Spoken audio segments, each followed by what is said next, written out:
തിയേറ്ററിൽ എത്തുന്നതിന് മുമ്പ് തന്നെ ആൾക്കാർ പറയുന്നത് അത് പോയി കാണല്ലേ, അത് മോശപ്പെട്ട സിനിമയാണ്, അഭിനയം പോരാ എന്ന് പറയുന്ന റിവ്യൂവിനോട് ചേട്ടൻ യോജിക്കുന്നുണ്ടോ? അത് ശരിയാണോ എന്ന് എന്നോട് ചോദിച്ചാൽ എനിക്ക് അതിനോട് യോജിപ്പില്ല എന്നേ പറയുള്ളൂ. കാരണം അങ്ങനെ അറിവുണ്ടേലേ സംസാരിക്കാവുള്ളൂ. അല്ല, അറിവ് വേണ്ടേ, മിനിമം വേണ്ട. രാജാരവിവർമ്മയുടെ പെയിന്റ് കണ്ടിട്ട് പറയാണ് ഇത് ശരിയായില്ല, ഇതിങ്ങനെയൊന്നും അല്ല ചെയ്യേണ്ടത് എന്ന് പറയുമ്പോൾ നമുക്കതിന് ബേസിക്കായിട്ട് നമുക്ക് അതിനെക്കുറിച്ചൊരു അറിവുണ്ടെങ്കിൽ മാത്രമേ അതങ്ങനെ പറയാൻ പാടുള്ളൂ. അല്ലാതെ നമുക്ക് അറിയാത്ത കാര്യങ്ങളെല്ലാം ശരിയാ തെറ്റാന്ന് പറയാൻ പറ്റുമോ? അതെനിക്ക് ഈ കാറിലിരുന്നാണ് സംസാരിക്കുന്ന ആൾക്കാരുടെയോ അല്ലെങ്കിൽ റിവ്യൂ നോക്കിയിട്ടോ ഞാൻ വേറൊരാൾ കേട്ട് പറയുന്ന സാധനങ്ങൾ കേട്ടിട്ടല്ല പറയുന്നത്. എനിക്ക് ശരിയെന്ന് തോന്നുന്ന കാര്യങ്ങളാണ് ഞാൻ ചെയ്യുന്നത്. ചേട്ടാ, നമ്മൾ പഠിച്ച പാഠപുസ്തകത്തെക്കാൾ ഏറ്റവും വലുതാണ് ജീവിതാനുഭവങ്ങൾ. അതിനോട് യോജിക്കുന്നുണ്ടോ? വേണ്ട രീതിയിൽ ആൾക്കാർ അത് എടുക്കുന്നില്ലേ നമ്മൾ പറയാതിരിക്കുക എന്നുള്ളതാണ് ഏറ്റവും നല്ലത്. നമ്മളെ പ്രോജക്റ്റ് കണ്ടിട്ടുണ്ടോ ഇല്ല എന്നുള്ള നല്ല വിഷയം. നമുക്ക് ആ സീനിയേഴ്സിനെ കാണുമ്പോൾ ആ സീനിയേഴ്സിനോടുള്ള റെസ്പെക്ട് നമ്മൾ പോയി പരിചയപ്പെടുന്നതിലൂടെയാണ് നമ്മൾ ആദ്യം പ്രകടിപ്പിക്കുന്നത്. ഇന്നതുണ്ടോ? ഇന്നതില്ല.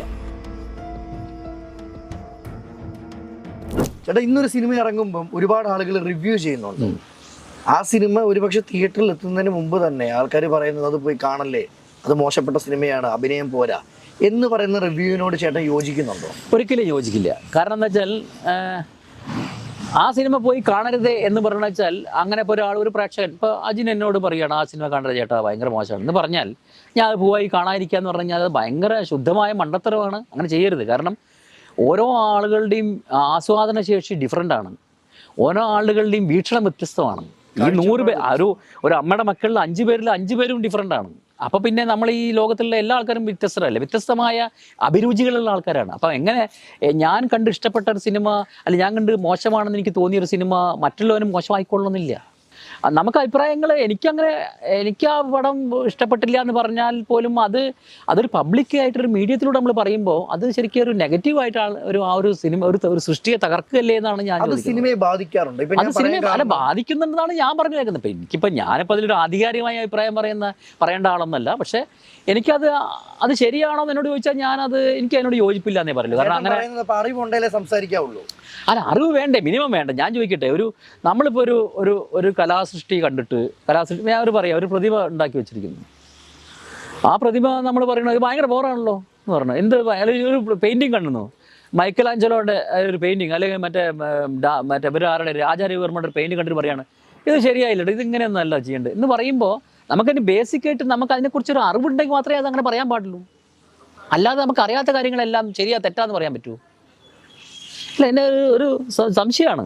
നമുക്കറിയില്ല ഒരു സിനിമയെക്കുറിച്ച് നമുക്ക് സിനിമ എന്നല്ല എന്തൊരു കലാസൃഷ്ടിയെക്കുറിച്ച് നമുക്ക് അറിയില്ല, അതിനെക്കുറിച്ച് കൂടുതൽ അറിയില്ലെങ്കിൽ നമുക്കിങ്ങനെയൊക്കെയാണ് തോന്നിയത്, നമുക്കത് അത്ര ശരിയായി തോന്നില്ല എന്നൊക്കെ വേണമെങ്കിൽ പറയാം. അല്ലാതെ അതിനെ ആക്ഷേപിക്കുക നിങ്ങൾ ഒരിക്കലും കാണരുത് എന്ന് പറയുന്ന രീതി ശരിയാണോ? അതാണോ അഭിപ്രായ സ്വാതന്ത്ര്യം? എനിക്കറിയില്ല. ഞാൻ ആ അഭിപ്രായ സ്വാതന്ത്ര്യത്തിലുള്ള ഒരാളല്ല. പോയി കാണണമെന്ന് പറയത്തില്ല, പോയി കാണണമെന്ന് ഒരിക്കലും പറയില്ല. കാരണം അത് അയാളുടെ ഇഷ്ടമാണ്, അയാളുടെ ടേസ്റ്റാണ്, ഡിഫറെൻറ്റ് ടേസ്റ്റ്.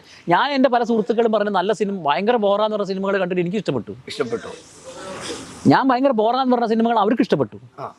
അപ്പം രണ്ട് ആസ്വാദന രീതികളാണ്, രണ്ടുപേരുടെ ടേസ്റ്റാണത്. അതെങ്ങനെ ഒരു പ്രേക്ഷകനെ മൊത്തത്തിൽ വിലയിരുത്തി ആ പടം ഭയങ്കര ബോറാണെന്ന് പറഞ്ഞ് അടച്ചാക്ഷേപിക്കുന്നത്? കാറിൻ്റെ അകത്തിരുന്ന് ഒരു ഫോൺ വെച്ചിട്ട് സിനിമ കാണല, സിനിമ മോശപ്പെട്ടതാണ്, അഭിനയിക്കാൻ കൊള്ളത്തില്ല എന്ന് പറയുമ്പോൾ അത് ഞാൻ പറയട്ടെ, അതിൽ ഒരു കാര്യമുണ്ട് അജിൻ. അത് അവരുടെ അവരുടെ ആശയം അവർക്ക് സ്വാതന്ത്ര്യമാണ്, അവർക്ക് പ്രതികരിക്കാനുള്ള സ്വാതന്ത്ര്യത്തെ ഞാൻ അതിനെ കുറ്റം പറയില്ല. പക്ഷേ അത് നമ്മൾ വേറൊരാളുടെ സൃഷ്ടിയെ നമ്മൾ അങ്ങനെ പറയുമ്പോൾ അതുകൊണ്ടുണ്ടാവുന്ന ഒരു കുഴപ്പങ്ങളെ കുറിച്ചാണ് ഞാൻ സംസാരിച്ചത്. ഞാൻ ഇത്തരം കാര്യങ്ങൾ കേട്ട് സിനിമയ്ക്ക് പോകുന്ന ഒരാളല്ല. ഞാൻ ഒരാളുടെയും അഭിപ്രായം കേട്ട് സിനിമയ്ക്ക് പോകുന്ന ആളല്ല. അതുകൊണ്ട് എനിക്ക് കാണണം തോന്നി, എനിക്ക് പല ഘടകങ്ങളുണ്ട് കാണണം തോന്നി. അത് എൻ്റെ ടേസ്റ്റാണ്, എൻ്റെ ഇൻട്രസ്റ്റ് ആണ്. ഞാൻ ആസ്വദിക്കാനാണ് സിനിമ കാണാൻ പോകുന്നത്. അപ്പോൾ എനിക്ക് ആസ്വദിക്കുന്ന രീതിയിലുള്ള സിനിമകൾ അല്ലെങ്കിൽ ഞാൻ ഇഷ്ടപ്പെടുന്ന സിനിമകളായിരിക്കും ഞാൻ പോയി കാണുക. അതെനിക്ക് ഈ കാറിലിരുന്നാണ് സംസാരിക്കുന്ന ആൾക്കാരുടെയോ അല്ലെങ്കിൽ റിവ്യൂ നോക്കിയിട്ടോ ഞാൻ വേറൊരാൾ കേട്ട് പറയുന്ന സാധനങ്ങൾ കേട്ടിട്ടല്ല പറയുന്നത്. അത് എൻ്റെ ഒരു ക്യാരക്ടറിൽ എനിക്ക് ശരിയെന്ന് തോന്നുന്ന കാര്യങ്ങളാണ് ഞാൻ ചെയ്യുന്നത്. അല്ലാതെ വേറൊരാൾക്ക് തോന്നിയ ശരിയെ ഞാൻ സപ്പോർട്ട് ചെയ്യാൻ പോകാറില്ല. അത് അന്നും ഇന്നും എന്നും എല്ലാ കാര്യത്തിലും അങ്ങനെയാണ്. അതുകൊണ്ട് എനിക്ക് ഈ പറഞ്ഞ റിവ്യൂ പറയുന്ന ആൾക്കാർക്ക് എതിരൊന്നല്ല ഞാൻ. പക്ഷെ അത് ശരിയാണോ എന്ന് പരിശോധിക്കണം എന്നാണ് ഞാൻ പറയുന്നത്. ചേട്ടാ, നമ്മൾ പഠിച്ച പാഠപുസ്തകത്തെക്കാൾ ഏറ്റവും വലുതാണ് ജീവിതാനുഭവങ്ങൾ. അതിനോട് യോജിക്കുന്നുണ്ടോ? പാഠപുസ്തകം ജീവിതാനുഭവങ്ങളൊന്നും ഇപ്പോൾ ആർക്കും ആവശ്യമില്ലാന്നേ. അതിപ്പോൾ നമ്മളിപ്പോൾ എത്രയോ എക്സ്പീരിയൻസ് ഉള്ള ഒരാളാണ്. നമ്മൾ പറയുന്ന വാക്കുകൾ പോലും പലരും നമ്മൾ നിൽക്കുന്ന പൊസിഷനെ കുറിച്ചാണ് അവർ ചിന്തിക്കുന്നത്. വളരെ വേദനയോടാണ് ഞാൻ പറയുന്നത്. അതായത് ഈ നമ്മളിത്രയും എക്സ്പീരിയൻസ് കൊണ്ടാണ് നമ്മുടെ ജീവിതത്തിൽ ഒരുപാട് അനുഭവങ്ങളും ജീവിതത്തിലെ അനുഭവങ്ങളും ലൈഫിലുണ്ടായിട്ടുള്ള എക്സ്പീരിയൻസുകളൊക്കെ വെച്ചായിരിക്കും നമ്മളൊരു കാര്യം പറയുക. പക്ഷെ ആ പറയുന്ന കാര്യങ്ങളെ ഒരു നമ്മൾ വേണ്ട രീതിയിൽ ആൾക്കാർ അത് എടുക്കുന്നില്ലേ നമ്മൾ പറയാതിരിക്കുക എന്നുള്ളതാണ് ഏറ്റവും നല്ലത്. അല്ലാതെ നമ്മൾ വെറുതെ ആവശ്യമില്ലാതെ പറയേണ്ട കാര്യമില്ല. ആ പാഠപുസ്തകങ്ങളെക്കാളും ശരിക്കും ജീവിതാനുഭവങ്ങൾ തന്നെയാണ് നമ്മളെ കരുത്തരാക്കുന്നത്. അത് കാര്യത്തിൽ ഉറപ്പാണ്. നമ്മൾ ടെക്സ്റ്റ് ബുക്ക് പഠിച്ചിട്ട് അതിൽ പറഞ്ഞ കാര്യങ്ങളൊന്നും പലപ്പോഴും പ്രാവർത്തിയാക്കാൻ പറ്റില്ല. അപ്പോൾ ഞാൻ ചോദിക്കട്ടെ, ഞാൻ നാടക സ്കൂളിൽ പഠിച്ചപ്പോൾ കുറേ കാര്യങ്ങൾ പഠിച്ചിട്ടുണ്ട്, കുറേ തിയറിയൊക്കെ പഠിച്ചിട്ടുണ്ട്. ഈ തിയറി വെച്ചുകൊണ്ടൊന്നും എനിക്ക് അഭിനയിക്കാൻ പറ്റില്ല. ഈ തിയറിയും വെച്ചുകൊണ്ടൊന്നും എനിക്ക് തിയറി എന്നല്ല, ആ തിയറിയിൽ നിന്ന് ഞാൻ മനസ്സിലാക്കിയ കാര്യങ്ങൾ വെച്ചിട്ട് ഞാൻ അതിൻ്റെ എൻ്റെ അനുഭവങ്ങളും എൻ്റെ കാര്യങ്ങളൊക്കെ മനസ്സിലാക്കി ഒരു വശത്ത് വെച്ചതിന് ശേഷം ഇവിടെ പുതിയൊരു സൃഷ്ടി നടത്തുകയാണ്. അല്ലാതെ അതിൽ പഠിച്ച കാര്യങ്ങൾ ഇവിടെ നിന്ന് ഛർദ്ദിക്കുക അങ്ങനെയല്ല അത് ചെയ്യുന്നത്. അങ്ങനെ ചെയ്യാൻ പറ്റില്ല. അങ്ങനെ ചെയ്താൽ അത് മെക്കാനിക്കലായിരിക്കും. അതുകൊണ്ടാണ് ഞാൻ തിയേറ്ററിൽ നിന്ന് വന്ന ആളാണ്. ഞാൻ നാടകത്തിൽ അഭിനയിക്കുമ്പോൾ 600ാമത്തെ പ്രേക്ഷകനെ, ഏറ്റവും പുറകിലിരിക്കുന്ന പ്രേക്ഷകനും എന്നെ കമ്മ്യൂണിക്കേറ്റ് ചെയ്യുന്ന രീതിയിൽ ഞാൻ ഓവർഡൂ ചെയ്യേണ്ടി വരും. എന്നാലേ അവനെ കിട്ടുള്ളൂ. ഞാൻ എന്താ എക്സ്പ്രഷനാണ് ഞാൻ ഇടുന്നത് അവനെ കിട്ടുള്ളൂ. അതേ ആളിനെ പിറ്റേ ദിവസം ഇവിടെ വന്നിട്ട് ഭയങ്കരമായ, അതായത് ഈ സട്ടിലായിട്ടുള്ള അഭിനയിക്കേണ്ട മുഹൂർത്തത്തിൽ ഞാൻ ഇവിടെ വന്ന് ടെലിവിഷനിലോ അല്ലെങ്കിൽ സിനിമയിലോ അഭിനയിക്കുമ്പോൾ എനിക്ക് ഈ മീഡിയത്തിനനുസരിച്ച് എൻ്റെ അഭിനയ രീതികൾ മാറ്റാൻ എനിക്ക് പറ്റുക എന്നുള്ള സാധനം എനിക്ക് ലഭിക്കുന്നതാണ് എൻ്റെ ഏറ്റവും വലിയ അനുഗ്രഹം. അതെ, ഞാൻ എല്ലാ മീഡിയത്തിലും പോയ ആളാണ്. അപ്പോൾ അതുകൊണ്ട് എനിക്കത് ആ മീഡിയത്തിനനുസരിച്ച് നമ്മൾ അഭിനയിക്കുന്ന രീതികൾ മാറ്റണം. ഇത്ര എക്സ്പീരിയൻസ് ചെയ്യണമുള്ളതുകൊണ്ട് ഞാൻ ചോദിക്കും, ഒരുപാട് ചെറുപ്പക്കാരിന്ന് സിനിമയിൽ അഭിനയിക്കാൻ ആഗ്രഹിക്കുന്നു, അല്ലെങ്കിൽ സിനിമയിൽ വന്ന ഉടനെ എനിക്ക് ഫെയിം കിട്ടും, പൈസ കിട്ടും, എനിക്ക് രക്ഷപ്പെടും എന്ന പല മാർഗ്ഗങ്ങൾ ചിന്തിക്കുന്നവരുണ്ട്. ഇന്ന് സിനിമയിൽ അഭിനയിക്കാൻ ആഗ്രഹിക്കുന്ന ചെറുപ്പക്കാരോട് പറയാനുള്ള വാക്കുകൾ എന്താണ്? ഇന്നുള്ള ചെറുപ്പക്കാരോട് അവർ കുറേ വാക്കുകൾ ഇങ്ങോട്ട് പറയും നമ്മളോട്. അതുകൊണ്ട് ഞാൻ അവരോട് പറയാൻ ആളൊന്നല്ല. പക്ഷേ ഈ ബാഹ്യമായ നമുക്ക് ഇപ്പോൾ സിനിമയിൽ അഭിനയിക്കുമ്പോൾ പ്രശസ്തി കിട്ടും, പണം കിട്ടും, മറ്റൊരുപാട് നമുക്ക് സമൂഹത്തിൽ അംഗീകാരം കിട്ടും എന്നുള്ളതൊക്കെ വശമൊക്കെ നല്ല കാര്യമാണ്. അതിനേക്കാളും ബേസിക്കായിട്ട് നമ്മൾ അറിഞ്ഞിരിക്കുന്നത് നമ്മൾ നല്ല കലാകാരനാവാൻ ശ്രമിക്കുക എന്നുള്ളതാണ് ഏറ്റവും പ്രാഥമികമായിട്ട് ചെയ്യേണ്ടത്. ഒരു നല്ല കലാകാരൻ, അതായത് നമ്മളൊരു ശരിക്കും വെച്ചാൽ ഒരു കളിമണ്ണ് പോലെ ഇരിക്കണം എന്നാണ് പറയുക. കളിമണ്ണ് പോലുള്ള ഒരു നടൻ ഒരു കളിമണ്ണ് പോലെ ഇരിക്കണം. എങ്ങനെ വേണമെങ്കിൽ കുഴയ്ക്കാം, ഏത് രൂപം വേണം അതിൽ നിന്ന് ഉണ്ടാക്കാൻ പറ്റും. നമുക്ക് ആ കളിമണ്ണ് കൊണ്ട് നമുക്കൊരു ഒരു ഒരു വ്യത്യസ്തമായ എത്ര രൂപങ്ങൾ വേണമെങ്കിലും ഉണ്ടാക്കാൻ പറ്റും. ഓരോ സ്ഥലത്ത് ഓരോ ആളുകളുടെ കൈ കൊടുക്കുമ്പോഴും അവരതിന് പ്രത്യേക രീതിയിൽ ഉണ്ടാകും. അപ്പോൾ എങ്ങനെ വേണമെങ്കിൽ നമ്മൾ കുഴയാവുന്ന രീതിയിൽ അത്ര ഫ്ലെക്സിബിളായ ഒരു നടനാവാൻ വേണ്ടിയിട്ട് അയാൾ പരിശ്രമിക്കുക. അതാണ് അയാൾ ചെയ്യേണ്ട. അല്ലെങ്കിൽ നടനോ അല്ലെങ്കിൽ സംവിധായകൻ ആരാണെങ്കിലും, അത് കലാകാരനാവാൻ വേണ്ടി അയാളുടെ സഞ്ചാരം, അയാളുടെ ആ പരിശീലനത്തിലൂടെയുള്ള സഞ്ചാരം തുടരുക എന്നുള്ളതാണ് പുതിയ വരുന്ന ജനറേഷനോട് പറയാനുള്ളത്. അല്ലാതെ ഈ പ്രശസ്തിയും സമ്പത്തും അതിൻ്റെ ഗ്ലാമർ വശം എന്ന് പറയുന്നത് അത് നിങ്ങൾ ഈ ഹൈറ്റിൽ നിൽക്കുമ്പോൾ മാത്രമേ ഉണ്ടാവുള്ളൂ. അത് കഴിഞ്ഞാൽ അതൊക്കെ അങ്ങ് പോവും. മറ്റത് നിങ്ങൾ എത്ര കാലം നിന്നാലും നിങ്ങൾക്ക് ഇത് നിങ്ങളെ കൂടെ അയാൾ നല്ല നടനാന്ന് പറയും, അല്ലെങ്കിൽ അയാൾ നല്ല സംവിധായകനാണ്, അയാൾ നല്ല റൈറ്ററാണ്, അത് നിങ്ങൾ മരിച്ചു പോയാലും പറയും. മറ്റത് ഈ സമ്പത്തിൻ്റെയും മറ്റേ ഗ്ലാമറിൻ്റെയും സംഭവങ്ങൾ പറഞ്ഞാൽ ആ ഗ്ലാമർ വശം നഷ്ടപ്പെടുമ്പോൾ അവർ കഴിഞ്ഞു, പിന്നെ അയാൾ ഓർക്ക് പോലും ഇല്ല. ഇതൊക്കെ നമ്മുടെ മുന്നിൽ ഇതിൻ്റെ എല്ലാ എക്സാമ്പിൾസ് ഉണ്ട്. നമ്മൾ വ്യക്തികൾ കാര്യങ്ങളൊന്നും പറയണം, നമ്മളൊന്ന് കണ്ണു തുറന്ന് നോക്കിയാൽ മതി. പലരും ചുറ്റുപാട് തന്നെ ഉണ്ട്. അപ്പോൾ അതുകൊണ്ട് നമുക്കത് നമ്മളതിന് പ്രത്യേകം പഠിക്കാൻ വേണ്ടി വേറെ സ്ഥലത്ത് പോകുന്നും വേണ്ട. അത് നമ്മൾ ഒന്ന് കണ്ണു തുറന്ന് നോക്കിയാൽ ഇതൊക്കെ കാണാം. ഒരു കലാകാരൻ നിലയ്ക്ക് നമ്മൾ അങ്ങനെ ഒരു പോസിറ്റീവായ ആറ്റിറ്റ്യൂഡിൽ നമുക്ക് നമ്മുടെ കഴിവുകൾ വളർത്തിക്കൊണ്ടുവരണം. നമുക്ക് മറ്റുള്ളവരിൽ നിന്ന് എന്തെങ്കിലും പഠിക്കാനുണ്ടെങ്കിൽ പഠിക്കണം.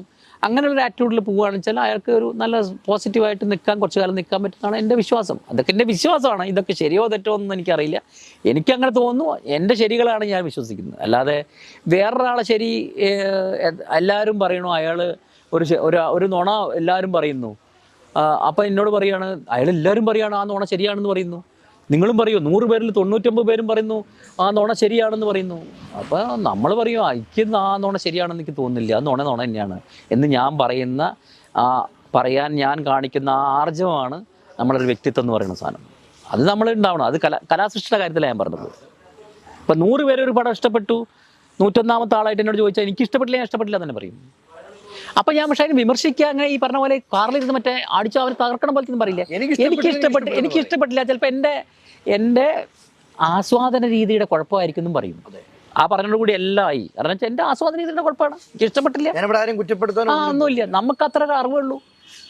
എനിക്ക് പക്ഷേ ഞാൻ ഇഷ്ടപ്പെടണോ വേണ്ടേ തീരുമാനിക്കുന്നത് ഞാനാണ്, അത് നിങ്ങളല്ല. അല്ല, ഞാനാണ്. എനിക്ക് ആ സൃഷ്ടി വേണോ ഇഷ്ടപ്പെടണോ വേണ്ടേ തീരുമാനിക്കുന്നത്. അങ്ങനെ ഒരു ചിന്ത ഉണ്ടാവുകയാണെന്ന് വെച്ചാൽ ഈ പറഞ്ഞ പ്രശ്നങ്ങളൊന്നും ഉണ്ടാവില്ല. ഈ മറ്റേ ആ പടം കാണരുത് നിങ്ങൾ പോയിട്ട് അങ്ങനെയൊന്നും പറയില്ല, കാരണം അത് ഓരോരുത്തരുടെ ഇഷ്ടമല്ലേ. ചേട്ടാ, പഞ്ച്വാലിറ്റി, ടൈമിങ്, ഇതിന്റെ പ്രാധാന്യം എത്രമാത്രം കാണുന്നു? അത് ഏതൊരു കലാകാരനെ സംബന്ധിച്ച് ഈ പങ്ക്ച്വാലിറ്റി എന്ന് പറയുന്നത് അയാളുടെ ജീവവായു പോലെയാണ്, ഒരു കലാകാരൻ്റെ ജീവവായു പോലെയാണ് പങ്ക്ച്വാലിറ്റി എന്ന് പറയുന്നത്. പങ്ക്ച്വാലിറ്റി എന്ന് പറയുന്നത് ആ കൃത്യനിഷ്ഠത എല്ലാ കാര്യത്തിലും അയാൾക്ക് ഉണ്ടാവണം. അതായത് നമ്മളിപ്പോൾ ഒരു സ്ഥലത്ത് ഷൂട്ടിങ്ങിന് പോകുന്നു, ആ ഷൂട്ടിംഗ് സ്ഥലത്ത് നമ്മളൊരു സമയത്ത് എത്താന്ന് പറയുന്നത്, അല്ലെങ്കിൽ നമ്മൾ ഇറങ്ങാമെന്ന് പറയുന്നത്, ആ സമയത്ത് നമ്മൾ ഇറങ്ങുക എന്നുള്ളത് അവിടെ അവിടെ സംഭവം നടക്കുമല്ലേ. നമ്മളെ ബോധപൂർവ്വം നമ്മളെ ഒരു ബുദ്ധിമുട്ടിക്കാനാണ് ചെയ്യണമെന്ന് വെച്ചാൽ അതിനോട് എനിക്ക് അഭിപ്രായ വ്യത്യാസമുണ്ട്. അല്ലാതെ രീതിയിൽ റിയൽ ആയിട്ടാണ് നമുക്ക് ചെയ്യണമെന്ന് വെച്ചാൽ നമ്മൾ ആ കൃത്യത പാലിക്കുന്നത്, എല്ലാവരും കൃത്യത പാലിച്ചാൽ മാത്രമേ ഇത് പ്രോപ്പറായിട്ട് നടക്കുള്ളൂ. 2-3 പേര് കൃത്യത പാലിച്ചില്ലെങ്കിൽ അവർക്ക് അതിനുള്ള സ്വാതന്ത്ര്യമൊക്കെ ഉണ്ടാവും, അവർക്ക് അതിനുള്ള സ്പേസ് ഉണ്ടാവുമായിരിക്കും, കൃത്യത പാലിക്കാതിരിക്കാനുള്ള ഫ്രീഡം ഉണ്ടായിരിക്കും, അവർ അങ്ങനെ പൊസിഷനിലായിരിക്കും നിൽക്കുന്നുണ്ടാവുക. പക്ഷേ ഇവിടെ കുറേ ആളുകൾ കൃത്യത പാലിച്ച് നിൽക്കുന്ന ആൾക്കാർക്ക് മുഴുവൻ അവരുടെ, ഇപ്പം ഞാൻ ഒരു സെറ്റിൽ ലേറ്റായിട്ട് എത്തുന്നു വിചാരിക്കുക. സപ്പോസ് ഞാൻ അജിനോട് പറഞ്ഞു, അജിൻ്റെ സെറ്റിൽ ഞാൻ 10 മണിക്ക് എത്താമെന്ന് പറഞ്ഞു, അജിന് അവിടെ എന്നെ കാത്തിരിക്കുകയാണ്, നിങ്ങളൊരു സംഘം ആൾക്കാരെന്നെ കാത്തിരിക്കുകയാണ്. 10 മണിക്ക് എത്താമെന്ന് പറഞ്ഞാൽ ഞാൻ 11 മണിക്കാണ് എത്തുന്നത് വെച്ചാൽ, അപ്പം ഞാൻ പറഞ്ഞു 1 മണിക്കൂറിലെ ലേറ്റ് ആയുള്ളൂ, അല്ലെങ്കിൽ അരമണിക്കൂറിലെ ലേറ്റ് ആയുള്ളൂ എന്ന് ഞാൻ പറയുമ്പോൾ അവിടെ 50 പേരുണ്ട് ചെയ്യുക, 50 പേരുടെ അരമണിക്കൂറാണ് ലേറ്റ് ആക്കിയത് ഞാൻ. അവരുടെ വിലവേറിയ 50 മണിക്കൂറാണ്, അല്ല 50 മിനിറ്റ് വീതമാണ്, അല്ലെങ്കിൽ അരമണിക്കൂർ വീതമാണ് ഞാൻ ലേറ്റ് ആക്കിയത്. അപ്പോൾ എത്ര സമയമായി? അപ്പോൾ ശരിക്കും അങ്ങനെ നമ്മൾ ആ പങ്ക്ച്വാലിറ്റി എന്ന് പറഞ്ഞാൽ ഇത് മാത്രമല്ല, എല്ലാ കാര്യത്തിലും ഒരു നമ്മളൊരു പങ്ക്ച്വാലിറ്റി എന്ന് പറഞ്ഞാൽ നമ്മളെ പ്രൊഫഷണലിസത്തിൻ്റെ ഭാഗമാണ്. പ്രൊഫഷണലിസത്തിലൂടെ കാര്യങ്ങളെല്ലാം ചെയ്യുന്ന ഒരാളെ സംബന്ധിച്ച് പങ്ക്ച്വാലിറ്റി എന്ന് പറഞ്ഞാൽ അയാൾ, ഞാൻ പറഞ്ഞില്ലേ, ബ്രീത്ത് പോലെയാണ്, അയാളുടെ ശ്വാസം പോലെയാണ്, അയാൾ നിർബന്ധമായിട്ട് ചെയ്തിരിക്കും. നമുക്കെല്ലാറ്റിനും കാരണങ്ങളുണ്ടാവും. നമുക്കത് ഇറങ്ങാൻ പറ്റിയില്ല, അല്ലെങ്കിൽ നമുക്ക് വരാൻ പറ്റില്ല. പക്ഷെ നമ്മൾ പറഞ്ഞാൽ അതിൻ്റെ കാരണങ്ങൾ കൃത്യമായി ബോധ്യപ്പെടുത്താൻ നമ്മൾ ബാധ്യസ്ഥനാണ്, അല്ലെങ്കിൽ അത് തെറ്റാണ് ചെയ്യുന്നതെന്നാണ് ഞാൻ വിശ്വസിക്കുന്നത്. ചേട്ടാ, ഞാൻ കേട്ടൊരു കഥയാണ്, വണ്ടിയെ ഭയങ്കര സ്നേഹമാണ്, വണ്ടി ഓടിക്കാൻ ഭയങ്കര ഇഷ്ടമാണ്. വണ്ടി ഓടിക്കാൻ ഭയങ്കര ഇഷ്ടമായിരുന്നു എന്ന് വേണമെങ്കിൽ പറയാം. കാരണം ഇപ്പോൾ ഒന്നും അങ്ങനെ വലിയ അത്ര ക്രൈസ് ഒന്നുമില്ല, ആ ക്രൈസൊക്കെ പോയി തുടങ്ങി. പക്ഷേ ഒരു കാലഘട്ടത്തിൽ മുഴുവൻ ഞാൻ വണ്ടി ഓടിച്ച് എൻ്റെ ഈ വണ്ടി ഓടിപ്പിനെ കുറിച്ച് ഒരുപാട് പേരിനോട് പോസിറ്റീവായിട്ടും നെഗറ്റീവായിട്ടും പറഞ്ഞിട്ടുണ്ട്. കാരണം ഞാൻ അത്രമാത്രം ഡ്രൈവ് ചെയ്തിട്ടുണ്ട്. എനിക്ക് വണ്ടി എൻ്റെ ഒരു മിനി വീട് പോലെയായിരുന്നു. എപ്പോഴും വണ്ടിയിൽ ഞാൻ എത്ര ദൂരം വേണമെങ്കിൽ എത്ര ദിവസങ്ങൾ വേണമെങ്കിൽ സഞ്ചരിക്കാനുള്ള ഡ്രസ്സുകളിലുണ്ടാവും, പല പെട്ടികളായിട്ട് ഡ്രസ്സുകളുണ്ടാവും. ഞാൻ വണ്ടിയിലേ പോകുള്ളൂ, എവിടെ പോകുകയാണെങ്കിലും വണ്ടിയിലേ പോകുള്ളൂ, ലൊക്കേഷനിലാണെങ്കിലും എവിടെ പോകുകയാണെങ്കിൽ വണ്ടിയിലേ പോകുള്ളൂ. ഞാൻ അത്രമാത്രം കാർ ഓടിച്ചിട്ടുണ്ട്. ഒരുപക്ഷെ ഞാൻ അത്രയും ഓടിച്ച ഒരു ടാക്സിക്കാരൊക്കെ ഓടിക്കുന്ന പോലെ അത്രയും വണ്ടി ഓടിച്ചിട്ടുണ്ട്. പക്ഷേ ഇപ്പോൾ എനിക്ക് അതിനോടുള്ള താല്പര്യം കുറഞ്ഞു വരികയാണ്. കാരണം വെച്ചാൽ ഒന്ന് നമ്മൾ ജനബാഹുല്യം, കാറുകളുടെ വാഹനങ്ങളുടെ ബാഹുല്യം, ഒരുപാട് വണ്ടികൾ, അതിനുള്ള സൗകര്യങ്ങളില്ല നമുക്ക്. ഈ റോഡുകളുടെ വികസനം അത്ര ഇല്ല. കാരണം അത്രമാത്രം വികസിപ്പിച്ചാലും അതിൻ്റെ ഒരു 10 ഇരട്ടിയാണ് വണ്ടികൾ വരുന്നത്. അപ്പോൾ നമുക്ക് ഈ റാഷ് ഡ്രൈവിംഗ് എന്നുള്ള ആളല്ല, നല്ല സ്പീഡുള്ള ആളാണ്, നല്ല സ്പീഡുള്ള വണ്ടി ഓടിക്കുന്നത്. അല്ല, അങ്ങനെയല്ല, ഒരുപാട് പോയിട്ടുണ്ട്. അതിലേക്ക് ചില കഥകളൊക്കെ ഉണ്ട്. ഞാൻ പണ്ട് ആദ്യമായിട്ട് BMW ഓടിക്കുകയാണ്. എൻ്റെ ഒരു സുഹൃത്തിൻ്റെ BMW ആണ്, NP പ്രകാശ് എന്ന് പറഞ്ഞാൽ. അപ്പോൾ പുള്ളിക്ക് ഉച്ചയ്ക്ക് സ്വീറ്റ്സൊക്കെ കഴിച്ചിട്ട് കുറച്ച് മയക്കം വന്ന് വെച്ച്, നീ ഓടിക്കണമെന്ന് വെച്ചു. ഞാൻ കാത്തിരിക്കുക ആ ചോദ്യം കേൾക്കാൻ വേണ്ടി, ഓടിക്കാൻ വേണ്ടി റെഡിയായിട്ട്. അപ്പോൾ ഞാനിങ്ങനെ ചെന്നൈ റോഡ്, പഴയ ഓൾഡ് മദ്രാസ് റോഡാണ്, ഞങ്ങൾ അവിടുന്ന് തിരുപ്പതി ഭാഗത്തു നിന്ന് ബാംഗ്ലൂർക്ക് വരിക. ഓൾഡ് മദ്രാസ് റോഡിൽ അങ്ങനെ നല്ല കലക്കി വിടുകയാണ്. അപ്പം ഞാൻ അങ്ങനെ നോക്കുന്നുണ്ട്, സൂചിക നോക്കുന്നുണ്ട്. അപ്പം 120 ടച്ച് ചെയ്തു. അപ്പോൾ 120 ടച്ച് ചെയ്തിട്ട് എനിക്ക് അങ്ങ് മതിയാവുന്നില്ല. കാരണം ഞാൻ അപ്പം എൻ്റെ കൊടുത്തുകൊണ്ടിരിക്കുക, ഞാൻ പിന്നെയും കൂട്ടിക്കൊണ്ടിരിക്കുകയാണ്. അപ്പം 120 ആയി. അപ്പം ഞാൻ ആ സമയത്ത് എൻ്റെ വാഹനം എന്ന് പറയുന്നത് ഫോർഡ് ഐക്കണാണ് ഞാൻ ഓടിക്കുന്നത് ആ സമയത്ത്. അപ്പം ഫോർഡ് ഐക്കണിലൊക്കെ ഞാൻ 120 പോകുന്നുണ്ട്. 120 ഞാൻ അതിൽ പോയിട്ടുണ്ട്. പിന്നെ ഈ BMW എന്തിന് 120 എന്ന് ഞാൻ അങ്ങനെ ആലോചിക്കുക. എന്നിട്ട് ഞാൻ വിചാരിച്ച പോലെ അങ്ങോട്ട് ഇതാവുന്നില്ല. പറഞ്ഞപ്പോൾ പുള്ളി എൻ്റെ പിറകിൽ നിന്നിട്ട് പുള്ളി കാണുന്നുണ്ട്. പുള്ളി പറഞ്ഞു, മതിയടാ, അത്രയൊക്കെ സ്പീഡ് പോയാൽ മതി. അപ്പം പറഞ്ഞു, ഇത് 120. ഇപ്പം ഞാൻ എൻ്റെ വണ്ടിയിൽ വെറും പാവം ഫോർഡിൽ പോലും ഞാൻ പോകുന്നുണ്ട് ഈ വണ്ടിയിൽ നിന്ന് 120 ഞാൻ സുഖമായിട്ട് പോകണമെന്ന് പറഞ്ഞു. നീ ഫോർഡിൽ പോകണം 120 കിലോമീറ്ററിലാണ്, ഇത് 120 മൈൽസിലാണ് നീ പോകണമെന്ന് പറഞ്ഞു. അപ്പം ഞാൻ ഒന്ന് കാൽക്കുലേറ്റ് ചെയ്ത് നോക്കി, 180 കിലോമീറ്റർ ചവിട്ടി നിർത്തി. കുറച്ച് നേരം നിർത്തിയിട്ട് പിന്നെ റിലാക്സ് ചെയ്തിട്ടാണ് പോയത്. കാരണം 150 കിലോമീറ്ററിലും നമ്മളെയൊക്കെ റോഡിലൂടെ പോകാൻ പറ്റില്ല, നമുക്ക് 150 കിലോമീറ്ററിലൊന്നും പോകാൻ പറ്റില്ല. അങ്ങനെയല്ലാതെ ഞാൻ ഹൈ സ്പീഡിലൊന്നും ഇതുവരെ 1-2 തവണയൊക്കെ എനിക്ക് ഇത് വന്നിട്ടില്ല. അല്ലാതെ ഞാൻ ഹൈ സ്പീഡിലൊന്നും അങ്ങനെ പോകാറില്ല. ഞാൻ അങ്ങനെ പോകണേ 4 ലൈൻ 6 ലൈനൊക്കെ ഉള്ള നല്ല ഈ ഹെവി റോഡിലൊക്കെ ഭയങ്കര നമ്മൾ വിടണം, കേരളം വിടണം അല്ല, അങ്ങനെ റോഡുകളിൽ പോകുമ്പോൾ നല്ല പോകാൻ പറ്റും. അല്ലാതെ ഞാൻ അങ്ങനെ റാഷ് ഡ്രൈവിംഗ് ഒന്നല്ല, വളരെ നന്നായി സ്റ്റഡി ആയിട്ട് ഓടിക്കുന്ന ആളാണ്. എൻ്റെ വണ്ടിയിൽ ഓടിക്കുന്ന ആൾക്കാർ റാഷ് ഡ്രൈവിംഗ് എന്ന് ആരും പറയാറില്ല. സ്പീഡ് കൂടുതലാണെന്ന് പലരും പറഞ്ഞിട്ടുണ്ട്. സ്പീഡ്, പക്ഷേ സ്പീഡ് അങ്ങനെ സ്പീഡ് കിട്ടാൻ എടുക്കാവുന്ന സ്ഥലത്ത് ഞാൻ എടുക്കും. പക്ഷേ ഇപ്പം അങ്ങനെയുള്ള താല്പര്യങ്ങളൊന്നുമില്ല. ഇപ്പോൾ എന്ത് പറഞ്ഞാൽ ഞാൻ ഓടിക്കാത്ത വണ്ടികൾ വല്ലതും അങ്ങനെ ഇഷ്ടപ്പെടുന്ന വല്ല വണ്ടികളൊക്കെ കണ്ടാലേ ഓടിക്കാം. അല്ലാതെ എനിക്ക് അങ്ങനെ കാർ ക്രൈസി അല്ല ഇപ്പം. ഞാൻ കാർ ക്രൈസിയാണ് ഇപ്പോഴും, പക്ഷേ എൻ്റെ ആ ക്രൈസ് കുറഞ്ഞു വരികയാണ്. ഞാൻ ഒരുപാട് 10 ലക്ഷം കിലോമീറ്ററിന് മുകളിൽ ഞാൻ വണ്ടി ഓടിച്ചിട്ടുണ്ട്. ഡ്രൈവർ വെച്ചിട്ടല്ല, ഡ്രൈവർ കുറച്ച് സമയം ഉണ്ടായിരുന്നു, തന്നെ ഓടിച്ചിട്ടുണ്ട്. ചേട്ടാ, ഇനി ലാസ്റ്റ് ആയിട്ട് നമ്മുടെ ഷീലാമയായിട്ടുള്ളൊരു ഷീലാമ നല്ല ഒരു, ഞങ്ങളൊരു ആദ്യമായിട്ട് അഭിനയിക്കുന്ന, ഞാൻ ഒരുപാട് എനിക്ക് കിട്ടിയൊരു വലിയ ഭാഗ്യമാണ്. കുറേ നടന്മാരുടെ, അതേ പഴയ നടന്മാരെന്ന് പറഞ്ഞാൽ പഴയ ജനറേഷനിലുള്ള നടന്മാർ, മദ്സാറ്, KP ഉമ്മക്ക, അതുപോലെ സോമൻ ചേട്ടൻ, ഇങ്ങനെ ഈ തിക്കുറിശി അങ്കിള്, അങ്ങനെ ഒരുപാട് ആൾക്കാർ. അതായത് പിന്നെ വിജയേച്ചി, KR വിജയ ചേച്ചി, ശ്രീവിദ്യാമ്മ, അതുപോലെ സീമ ചേച്ചി, അങ്ങനെ ഒരുപാട് ആൾക്കാരുടെ കൂടെ ഞാൻ അഭിനയിച്ചിട്ടുണ്ട്. ഷീലാമ്മ, ഇങ്ങനെ പല ആളുകളുടെയും കൂടെ അഭിനയിക്കുക ഒരുപാട്, ഞാൻ പേരെടുത്ത് പറയാൻ പറ്റും അത്രമാത്രം ആൾക്കാരുടെ കൂടെ ഞാൻ അഭിനയിച്ചിട്ടുണ്ട്. അതെന്ന് വെച്ചാൽ അവരൊക്കെ ടെലിവിഷനിൽ ആദ്യമായിട്ടേക്ക് ചിലപ്പോൾ പ്രൊജക്റ്റ് ചെയ്യാൻ വരുന്നത്. ആ സമയം നമ്മളവിടെ ഉണ്ടാവും, നമ്മളതിൻ്റെ ഹീറോ ആയിരിക്കും. അങ്ങനെ അവരുടെ മകനായിട്ട്, എൻ്റെ അമ്മയായിട്ടൊക്കെ അവർ അഭിനയിക്കുന്നുണ്ടാവുക, അല്ലെങ്കിൽ എൻ്റെ ചേച്ചി, അങ്ങനെ എന്തെങ്കിലും ക്യാരക്ടേഴ്സ് ആയിരിക്കും. അപ്പോൾ അവർ അങ്ങനെ വരുമ്പോൾ നമ്മൾ വെച്ചാൽ ഭയങ്കരമായ, അവർ ഫസ്റ്റ് ടൈം അല്ലേ ടെലിവിഷനിലേക്ക് വരുന്നത്. അപ്പോൾ അവൻ്റെ ഒരു നമ്മളെ ടെലിവിഷനിൽ നിൽക്കുന്ന ഒരാളെന്ന നിലയ്ക്ക് നമുക്ക് ഇവരോടുള്ള ഒരു ഭയങ്കര സ്നേഹമാണ്. നമ്മൾ കണ്ട് ഈ സിനിമയിൽ കണ്ട് ഉള്ള ആൾക്കാരല്ലേ, അപ്പോൾ ഭയങ്കര നല്ലൊരു സൗഹൃദം ഉണ്ടാവും. അങ്ങനെയുള്ള സൗഹൃദങ്ങൾ എനിക്ക് ഒരുപാട് ഗുണം ചെയ്തിട്ടുണ്ട്. എങ്ങനെയാണെന്ന് വെച്ചാൽ അവരുടെ പഴയ എക്സ്പീരിയൻസ് ഒക്കെ പറയും, പഴയ കാലഘട്ടത്തിൽ. ഇപ്പം നസീർ സാറിൻ്റെ കൂടെ അഭിനയിച്ച ആൾക്കാരെക്കാളും കൂടുതൽ നസീർ സാറിനെ കുറിച്ച് എനിക്കറിയാം. കാരണം നസീർ സാറിൻ്റെ കൂടെ അഭിനയിച്ച ആളുകൾ എന്നോട് കഥ പറഞ്ഞ കഥകളാണ് അതൊക്കെ. ആ കഥകളിൽ നിന്ന് പകർത്തിയെടുത്ത് എന്തൊക്കെയാണെന്ന് പറയുമോ? അല്ല, നസീർ സാർ എന്ന് പറയുമ്പോൾ നമ്മുടെ പണ്ടൊക്കെ നമുക്ക് പ്രേം നസീറാണ്.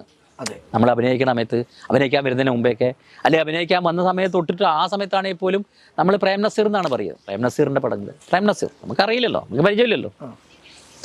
പക്ഷേ ഇവരുടെ നസീർ സാറിൻ്റെ കൂടെ അഭിനയിച്ച ഇപ്പോൾ ഷീലാമ്മയായാലും അല്ലെങ്കിൽ ഉമ്മക്കയായാലും ജോസ് പ്രാശേട്ടൻ, അങ്ങനെ പല ആളുകളിലൂടെ നമുക്ക് ലഭിച്ച നസീർ സാറിനെ കുറിച്ച് ലഭിച്ച കഥകൾ, അല്ലെങ്കിൽ നസീർ സാറിൻ്റെ ക്വാളിറ്റീസിനെ കുറിച്ച് നമ്മളിങ്ങനെ ഒരുപാട് കേട്ടിട്ടുണ്ട്. നസീർ സാറിൻ്റെ ക്വാളിറ്റികൾ മാത്രമേ പലർക്കും പറയാനുള്ളൂ.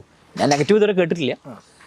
അപ്പോൾ ഇതൊക്കെ കേട്ടപ്പോൾ നമുക്ക് നസീർ സാറായി. കാരണം വെച്ചാൽ നമ്മൾ കൂടെ അഭിനയിച്ചിട്ടില്ല, നമ്മുടെ കൂടെ വർക്ക് ചെയ്തിട്ടില്ല, നമുക്കൊന്നും അറിയാതിരുന്ന മനുഷ്യൻ നമുക്ക് ഭയങ്കര ഒരു ആരാധ്യ പുരുഷനായി മാറുക. എന്ന് വെച്ചാൽ ഭയങ്കര ക്വാളിറ്റി ഉള്ള ആളാണ്. അപ്പോൾ അവരുടെ ജീവിതത്തിലൊക്കെ പലരും, അവരിപ്പോൾ ഈ പറഞ്ഞാൽ ഇപ്പോൾ ഉമ്മുക്കൊക്കെ എന്ന് പറഞ്ഞാൽ പഴയ കാലങ്ങളാണ് പറയുന്നത്, പഴയ GK പിള്ളച്ചേട്ടൻ, ഇങ്ങനെ പല ആൾക്കാരും. അപ്പോൾ അതൊക്കെ നമുക്കൊരു ഭയങ്കര എക്സ്പീരിയൻസ് ആണ്. അപ്പോൾ ആ ഷീലാമ്മയുടെ കൂടെ അഭിനയിച്ചപ്പോൾ ഞാൻ വെളുത്ത കത്രീന എന്ന് പറഞ്ഞ സീരിയലിലാണ് അഭിനയിച്ചത്. അപ്പോൾ ഭയങ്കര പറയാൻ സ്നേഹമായത്, പഴയ കഥകളും കാര്യങ്ങളൊക്കെ പറഞ്ഞ് ശ്രീരാമ രസിക്കപ്പോൾ നമ്മൾ ആ കഥ കേൾക്കുകയും നമ്മൾ ചോദ്യങ്ങൾ ചോദിക്കുകയും നമ്മൾ ആ കാലഘട്ടത്തിലെ പല കാര്യങ്ങളും അറിയാൻ ശ്രമിക്കുകയും സത്യസന്ധമായിട്ട്, ഇതിലൊരു മായമില്ലാത്തതുകൊണ്ടാണ് അവരിതെല്ലാം തുറന്ന് പറയുന്നത്. അവർ പല കാര്യങ്ങളും നമ്മളോട് തുറന്ന് പറയും. അപ്പം തുറന്ന് പറയുമ്പോൾ നമുക്ക് അപ്പോഴും നമുക്ക് വേണ്ട സാധനങ്ങളൊക്കെ നമ്മൾ ഈ എടുത്തുകൊണ്ടിരിക്കുകയാണ്. അതായത് ഇവരെ ക്വാളിറ്റിയിൽ എന്തെങ്കിലും ക്വാളിറ്റി എല്ലാം നമ്മൾ എടുക്കില്ല, നമുക്ക് ക്വാളിറ്റി എന്ന് തോന്നുന്ന സാധനങ്ങളാണ് നമ്മൾ എടുക്കുന്നത്. അപ്പോൾ അങ്ങനെയുള്ള ഇപ്പോൾ ഷീലാമയൊക്കെ ആയിട്ട് ഇതാക്കുമ്പോൾ, ഷീലാമ എന്നിട്ട് അവസാനം പോകുമ്പോൾ എൻ്റെ ഓർമ്മയ്ക്ക് എന്നൊക്കെ പറഞ്ഞിട്ട് ഒരു മോതിരം തന്നു. അപ്പോൾ ഞാൻ വെച്ചൊരു കല്ല് വെച്ചൊരു മോതിരം, ഒരു പ്രത്യേക കല്ല് വെച്ചിട്ടുള്ള ഒരു മോതിരം തന്നു, ഒരു സ്റ്റീലിൻ്റെ മോതിരം. അപ്പോൾ ഞാൻ വിചാരിച്ചു വെറുതെ എന്തൊരു ഫാൻസി സംഭവമാണ്, അത് തുറന്ന് നോക്ക് എന്താണെന്ന് നോക്കുന്നത്. അപ്പോൾ ഞാൻ വെച്ച് മോതിരം എങ്ങനെ തുറക്കുന്നു, അപ്പോൾ തുറക്കുമ്പോൾ ഒരു വാച്ചാ, മോതിരത്തിനകത്ത് ഒരു വാച്ച് സംഭവിച്ചു. ഞാൻ പറഞ്ഞു, അപ്പം എനിക്കിങ്ങനെ അങ്ങനെ ഒരു ഗിഫ്റ്റ് ഒന്നും ആരും തരാറുമില്ല, നമ്മൾ വാങ്ങിക്കാറില്ലാത്തതുകൊണ്ട് ഞാൻ പറഞ്ഞു ചേച്ചി, നമ്മൾ സൗഹൃദമൊക്കെ എപ്പോഴായാലും അങ്ങനെ നമ്മളെ കൂടെ അഭിനയിക്കാൻ പറ്റിയ സന്തോഷമുള്ള ഏറ്റവും വലിയ കാര്യമല്ലേ. പിന്നെ നമ്മളൊരു ഇങ്ങനെ സമ്മാനത്തിൻ്റെ ആവശ്യമില്ല പറഞ്ഞാൽ അതല്ല, എന്നെ ഓർക്കും, ഇത് വെച്ചുമ്പോൾ എന്നെ ഓർക്കും. അപ്പോൾ ആ ഒരു ഭയങ്കര അത് വെച്ചാൽ അന്നത്തെ കാലഘട്ടം എന്ന് പറഞ്ഞാൽ ഒരു പ്രത്യേക ഗുണം എന്താണെന്ന് വെച്ചാൽ എല്ലാവരും തമ്മിൽ ഭയങ്കരമായ ഒരു ബോണ്ടിങ് ഉണ്ടായിരുന്നു. ഇപ്പോഴത്തെ ആളുകൾക്ക് നഷ്ടപ്പെടുന്നതിന് അവരെ കുറ്റപ്പെടുത്തുന്നില്ല, അവരൊക്കെ തിരക്കിലാണ്. പക്ഷെ എന്നാൽ പോലും ആ ബോണ്ടിങ് പലപ്പോഴും പലയിടത്തും ഇല്ല, ഒരു മെക്കാനിക്കൽ ആയിട്ടുള്ള ഒരു സ്വഭാവം വരുന്നു, ഒരുപാട് യാന്ത്രികത വരുന്നതിൽ. എല്ലാവർക്കും അവരുടെ തിരക്കുകളും അവരുടെ പ്രശ്നങ്ങളായിട്ട് ഓടുന്നത്. മറ്റൊരു കഥ പറച്ചില്ല. ഇന്ന് എവിടെ കഥ പറയുന്നത്, എവിടെ കേൾക്കുന്നു? അന്നൊക്കെ ലൊക്കേഷനിൽ വട്ടം കൂടി സംസാരമൊക്കെ ഉണ്ടോ? വട്ടം കൂടി സംസാരമേ ഉള്ളൂ. അതായത് അത് നല്ല നല്ല പോസിറ്റീവായിട്ടുള്ള ഒരു സെറ്റിൽ, പോസിറ്റീവ് എന്ന് പറഞ്ഞാൽ ഈ നമുക്കൊരു നല്ല ഒരു മിക്കവാറും സെറ്റുകൾ അങ്ങനെ ആയിരിക്കും. അങ്ങനെ കൂട്ടായിരുന്ന് വർത്താനം പറഞ്ഞ്, പിന്നെ നമ്മുടെ സീനിയേഴ്സിനെ കണ്ടാൽ തന്നെ നമ്മൾ പോയി പരിചയപ്പെടും. ഞാൻ ഇന്ന ആളാണ്, അവർക്ക് തന്നെ നമ്മൾ അറിയായിരിക്കും. പക്ഷെ എന്നാലും നമ്മൾ പോയി പരിചയപ്പെടും. ചേച്ചി ഞാൻ മൂന്തൻ, എൻ്റെ പേര് മൂന്തൻ എന്നാണ് എന്ന് പറഞ്ഞാൽ, അപ്പോൾ എനിക്കറിയാം മോനെ എന്നൊക്കെ പറഞ്ഞാൽ അവർ പറയും. അത് അവരാ കൂടെ അഭിനയിക്കുന്ന എല്ലാവരും അങ്ങനെ അറിയാം, എനിക്കറിയാം, ഞാൻ കാണുന്നല്ലേ, മറ്റേ പ്രോജക്റ്റ് കണ്ടിട്ടുണ്ട്. നമ്മളെ പ്രോജക്റ്റ് കണ്ടിട്ടുണ്ടോ ഇല്ല എന്നുള്ള നല്ല വിഷയം.